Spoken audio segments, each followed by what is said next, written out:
Assalamualaikum warahmatullahi wabarakatuh. Okay, welcome to the class of energy saving, measurement and verification.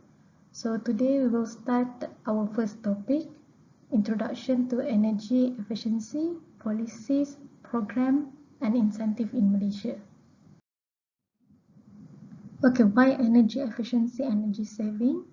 So the government Malaysia has a commitment under the Malaysia and the United Nations Framework Convention on the Climate Change, UNFCCC, the Paris Agreement.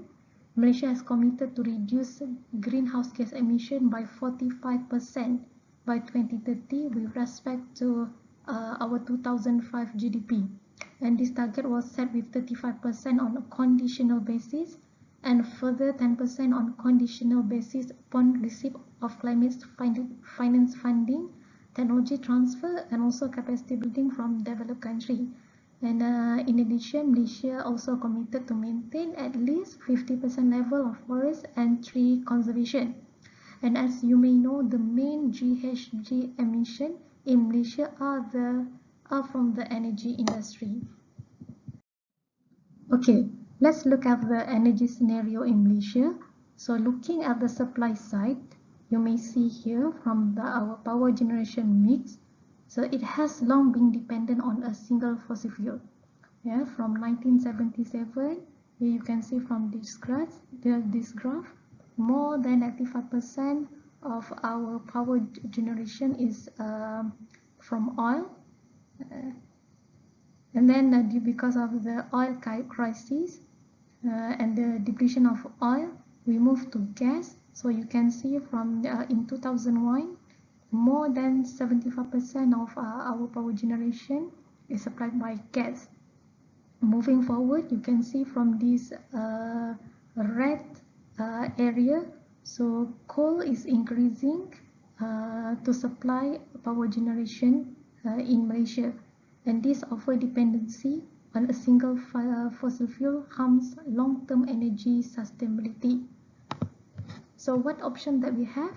Yeah, if you look at one by one these fossil fuel options, so gas, we are facing depleting of gas reserve, where Petronas has cut supply to this power station.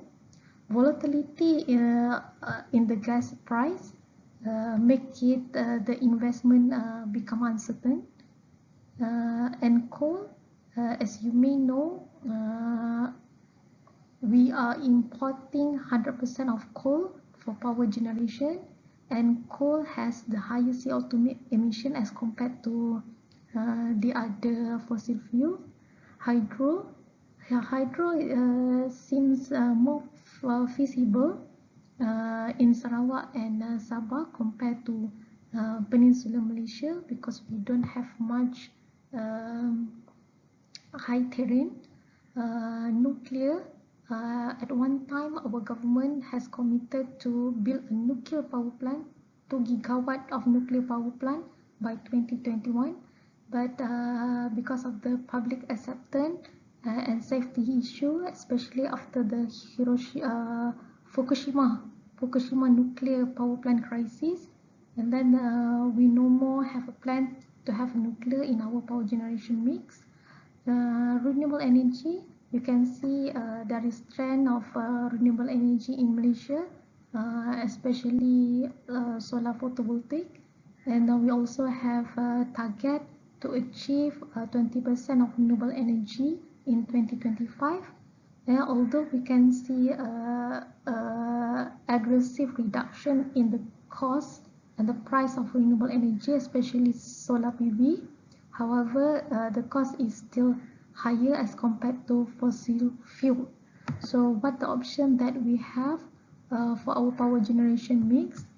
So Malaysia is facing energy crisis. Instead of looking at the supply side, why don't we look at the demand side? So this is the load duration curve for Malaysia in 2012. So I got this data from Energy Commission Malaysia. So what does the load duration curve tells you? So the load duration curve tells us how many hours that the load is more than a certain megawatt. And as you may know, in 2017, our peak load reported as high as 18,000 megawatt. Okay, so if we can modify our load duration curve or our load demand, so we could save a lot we could save a lot in energy and also the cost of energy.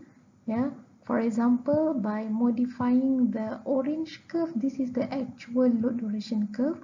So we want to have an ideal curve like the blue one, where we could reduce the peak load from in this graph from 16,000 megawatt to as low as 13,000, for example. So when we reduce this peak load, we could reduce the utility investment on generation and transmission facility, which is needed to meet the peak demand, which is occur only very less hour in year. For example, if you can see from this load duration curve, for a demand more than 15,000 megawatt, it's only occur for less than 200 hours in a year. So in a year we have 8,760 hours per year. Yeah, so the idea here is to modify this load duration curve to have a more balance of loads, yeah, at the base load, medium load, and also the peak load. So demand side participation through energy saving and energy saving could help to solve energy crisis at the most cost efficient way. Okay, how Malaysia towards sustainable energy efficiency? So what are the initiatives that the government provides to support sustainable energy efficiency in Malaysia? Energy efficiency was first promoted in the 7 Malaysian Plan from 1996 to 2000, and the Electricity Act was established in 1996 to regulate the electricity supply industry and amended in 2001. So this act has provisions on efficient use of electricity, which include to determine efficient standard and installation and equipment to meet efficiency requirement. So in 2008, a new regulation, which is the efficient management of electrical energy regulation, was gazetted under this Electricity Supply Act. So what the regulation, or which is called EMIR, so what this regulation support?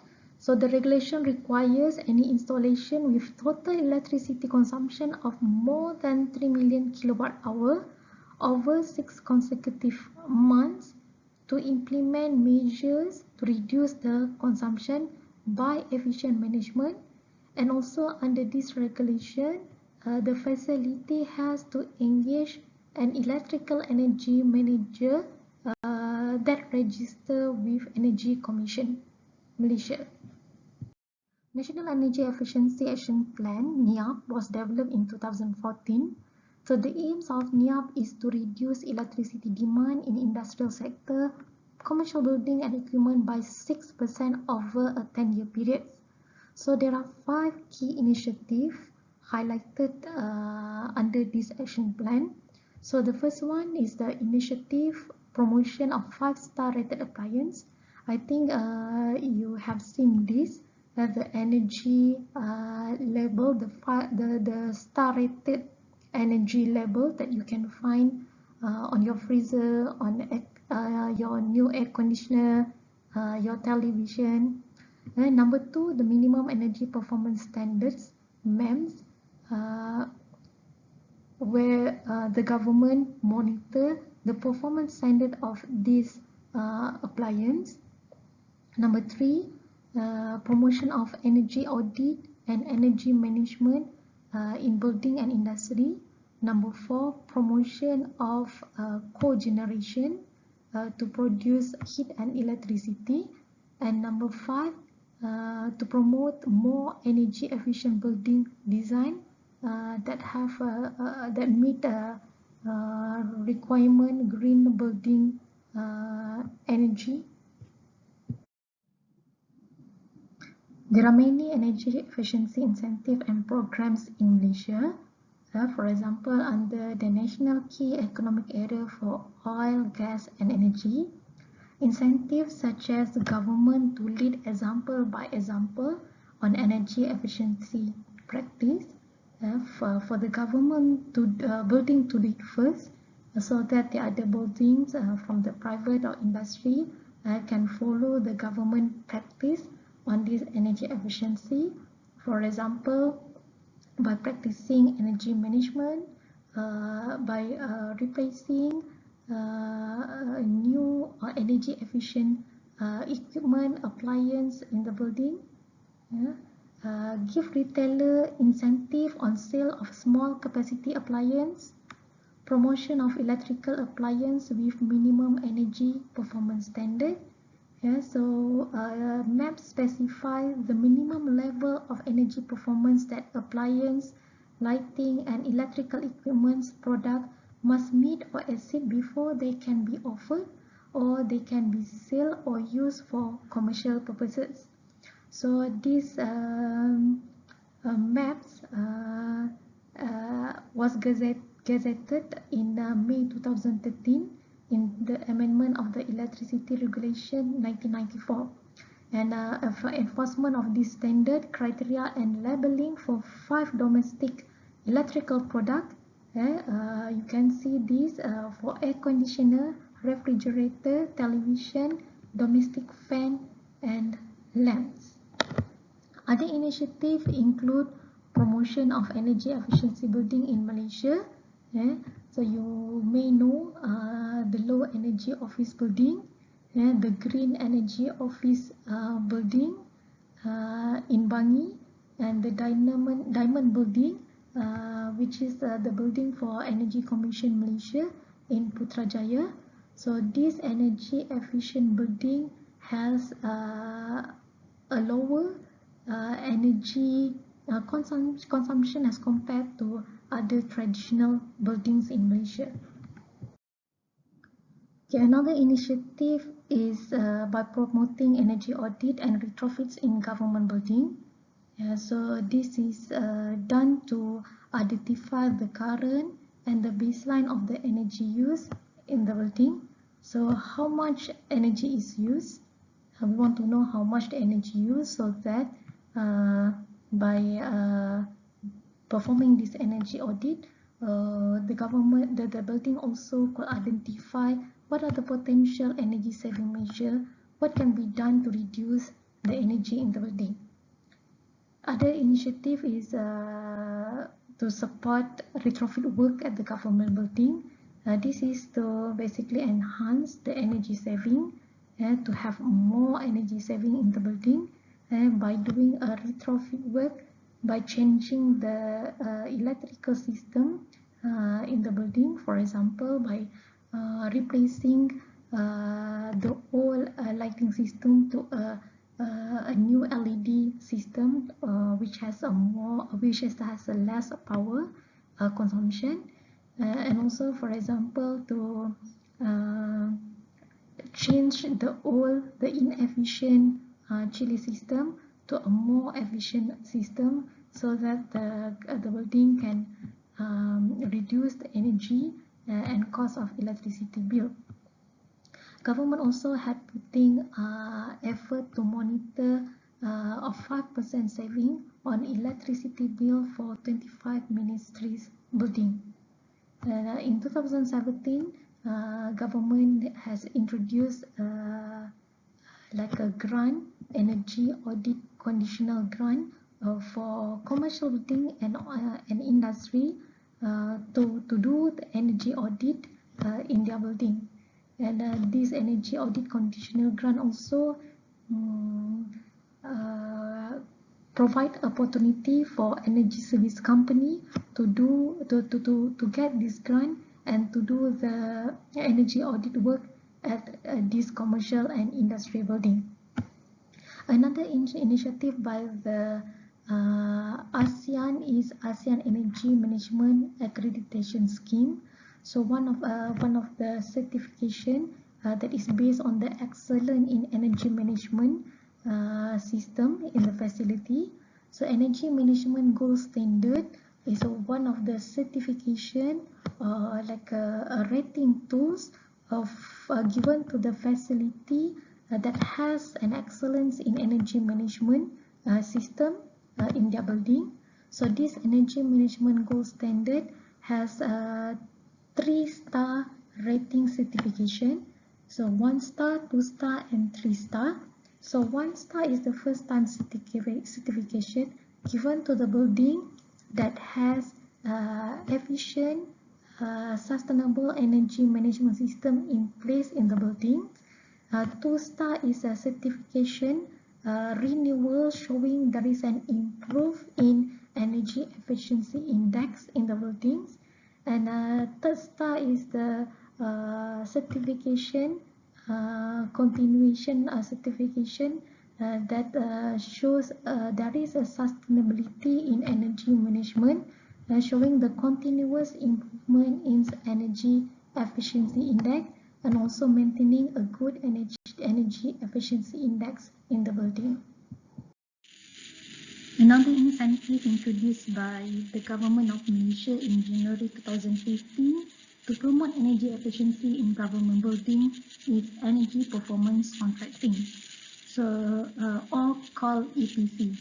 EPC is a financing concept that uses the cost saving to pay back the cost of investment required to install the energy conservation measure. Energy conservation measure includes of like changing the lighting system to a new energy efficient light, to install to retrofit chiller system to a more energy efficient chiller, and that's what we call energy conservation measure or ECM. So the business model of this energy performance contract is where energy service company ESCO will normally offer the facility owner to a contract to do retrofitting program in the facility, and the cost of installing this ECM will be borne by the ESCO. And in the contract, within a contract period, building owner will pay back the ESCO based on how much saving that the ESCO has created through the ECM installation in the building. Yeah? So the cost of the ECMs are borne by the ESCO and paid back out of the energy saving created in the facility. For example, UITM. So we want to, for example, in the SNT building, so we want to retrofit the chiller system, to change the chiller system to a more energy efficient system. So the ESCO will come to us and offer us to change the system, and then the investment cost of changing the system will be borne by them.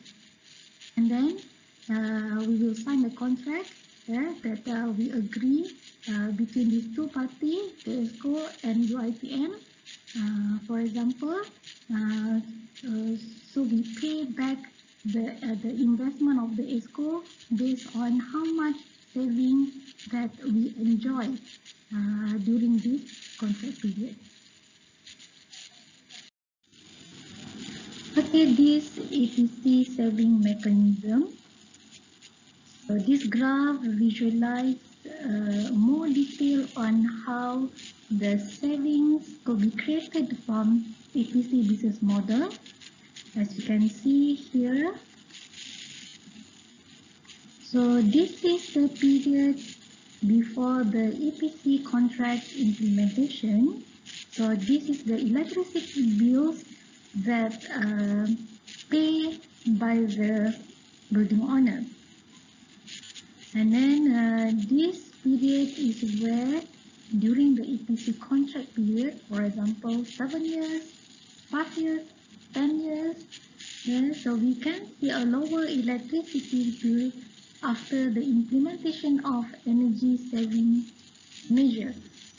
And then the saving here is shared between the building owner and also the energy service company, where some portion of the energy saving will be paid to the ESCO by the building owner. So from my experience, I could see there is a portion of like 80, 20, 70, 30 of profit sharing between the building owner and also the energy service company. So 80, for example, 80-20, so 80% is to the ESCO and another 20% to the building owner. So 80% to pay back the capital or the investment costs that are borne by energy service company. After the EPC contract period, we still can see a lower electricity bill due to the implementation of the energy saving measure. And after the EPC, all the savings will belong to the building owner. So the EPC generally includes the ESCO will perform energy audit and identify the opportunity to reduce energy use and improve its operation. Then the ESCO formulate the engineering work. This includes details relating to the design and plans of the various retrofit measures. For example, to change the lighting system or to change the more efficient motor or chiller and other energy efficiency measures.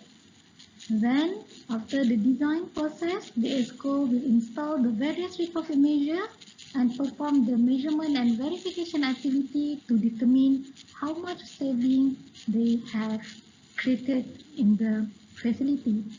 The ESCO will guarantee that the facility owner, the project will work at a specified level of energy saving. This will be specified in the contract. For example, a guarantee of 10% of energy saving by the energy service company.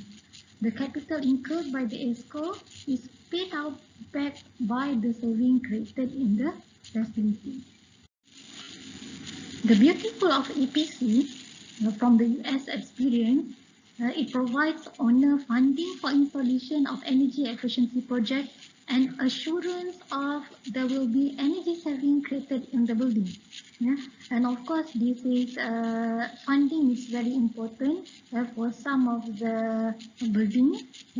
So to invest in a retrofitting electrical system in the building requires a huge amount of money.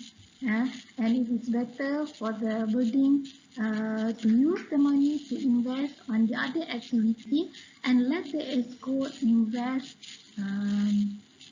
on the retrofit of the energy saving measure in the facility. So EPC is innovative approach that could provide this funding for installation of energy efficiency project in the building.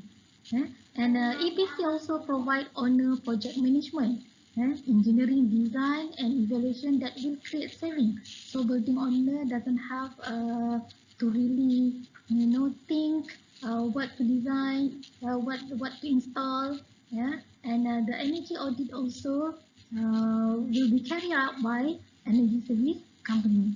So ECM installation in the facility with a performance contracting, and there will be a guaranteed saving by the ESCO, and also measurement the performance of the ECM as well as maintenance of the ECM within the contract period. So not all the EPC projects have a good experience. So the ugly of EPC, for example, reported from the US experience, there is a project with a bad project management, bogus engineering, there is no proper design calculation for the energy saving measure, there's no audit performed to identify potential for the energy saving measure. There are too many subcontractors get involved, and the main ESCO is only become the broker in the contract. Yeah, bogus monitoring, measurement, and verification report are supported by staff data. Yeah, there is no measurement is performed to measure the energy before and after the energy saving measure installed in the facility. There's no ongoing maintenance of the ECM and end up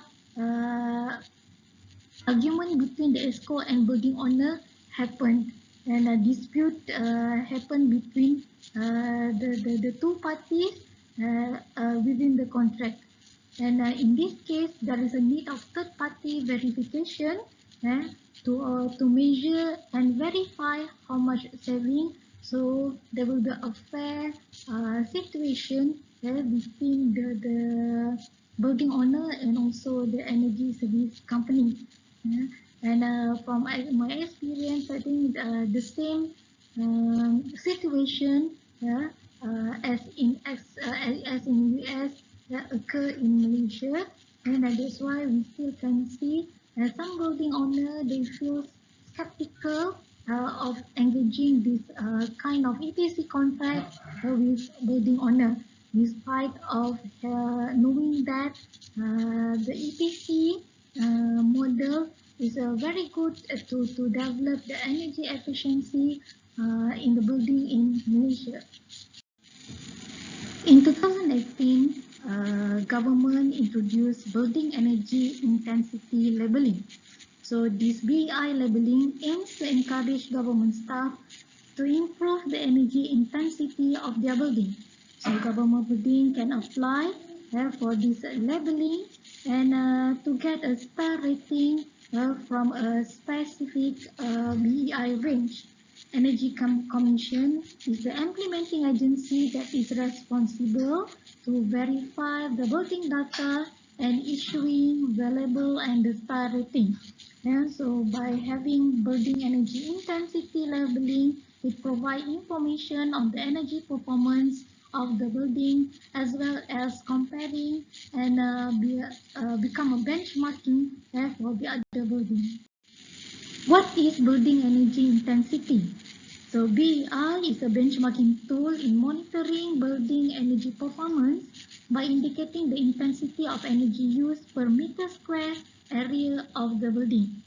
So BEI unit is kilowatt hour per meter square per year, where BEI is calculated by taking the ratio between energy consumption of a building, kilowatt hour per year, and the net floor area of the building, the NFA.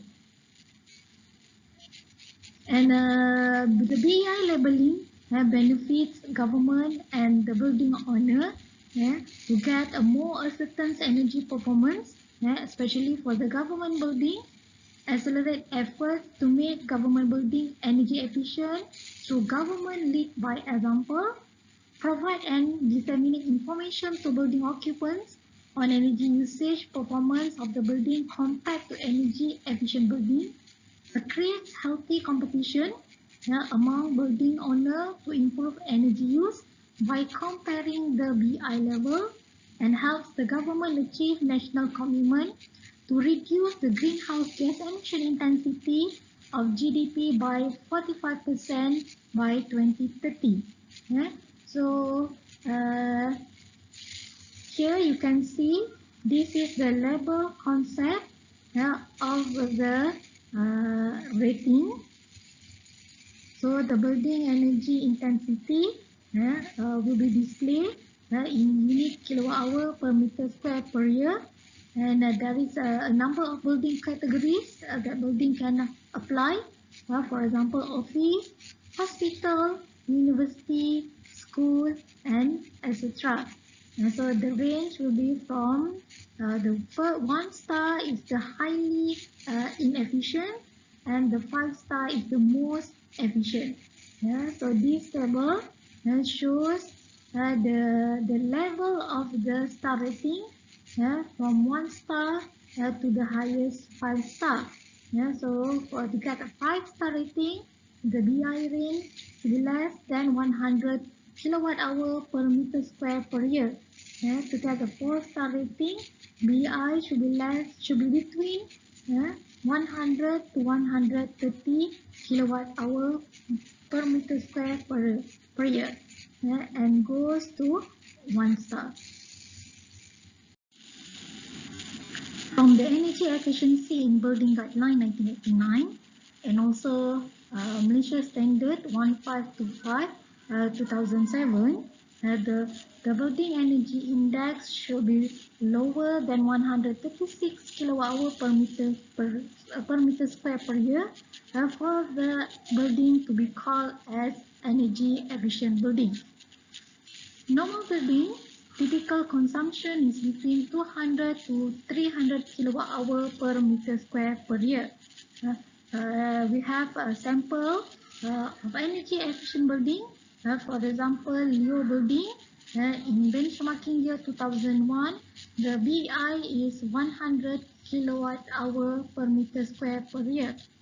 And energy commission building for the benchmarking year 2006, the BEI is 57 kilowatt hour per meter square per year, which is lower than the benchmarking line 136 kilowatt hour per meter square per year. Yeah. And geo building, you can see here the building energy index, the energy consumption is 65 kilowatt hour per meter square per year, and there is negative BEI here, negative 24. This is from the installation of photovoltaics on the rooftop of this building. So the net BEI from the consumption and from the installation of the solar photovoltaics on the rooftop, resulting on the net BEI which is lower, that is about 41 kilowatt hour per meter square per year.